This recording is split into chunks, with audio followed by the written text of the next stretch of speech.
Bonjour, c'est Daniel Potier. Très heureux de te retrouver ce matin pour partager le message du jour. Le texte que nous allons lire se trouve dans l'évangile de Luc au chapitre 10 et nous lirons à partir du verset 38. Voilà ce que nous découvrons. Alors qu'il était en route avec ses disciples, Jésus entra dans un village.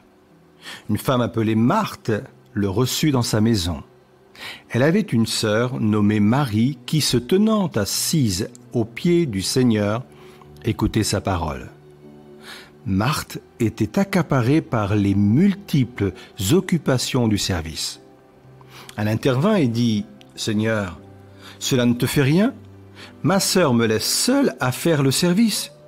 Dis-lui donc de m'aider. » Le Seigneur lui répondit « Marthe, Marthe, tu t'inquiètes et tu t'agites pour bien des choses. Une seule est nécessaire. Marie a choisi la meilleure part. Elle ne lui sera pas enlevée. » C'est un texte intéressant, mais qu'il n'y ait pas de méprise dans ce que le Seigneur Jésus veut nous dire. Il n'était pas en train de faire ici l'apologie de l'oisiveté, mais davantage nous enseigner qu'il faut considérer qu'il y a un temps pour tout.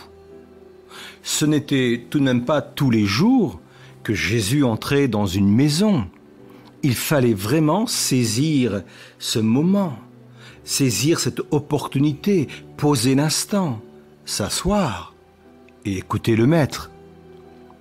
Je trouve qu'il est facile de passer à côté de moments importants parce que justement, comme Marthe, on est accaparé par de multiples occupations. Notamment, passer à côté d'une rencontre quotidienne avec notre Seigneur. C'est tellement facile quand je me lève le matin d'être aspiré par toutes les tâches à accomplir. Il y a souvent même la tentation de commencer au plus vite afin d'avoir assez de temps tout au long de la journée pour accomplir tout ce que j'ai à faire. Sais-tu que savoir créer des moments avec Jésus sera déterminant dans la façon dont tu vas vivre cette journée. Quelqu'un a dit ceci: prier plus, ce n'est pas travailler moins, mais c'est travailler mieux. Prier plus, c'est pas une question de quantité, c'est pas une question de longueur de prière ou de temps qu'on peut consacrer à cela, mais c'est davantage savoir poser des temps de qualité dans une communion avec lui et avec sa parole.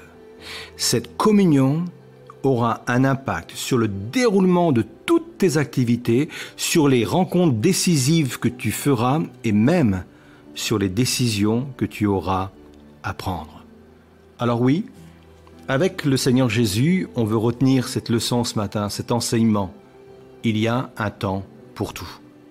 Un temps pour l'action, certes, mais aussi un temps pour s'asseoir aux pieds du Maître et passer un bon moment avec lui. Sois béni, passe une excellente journée et à très bientôt.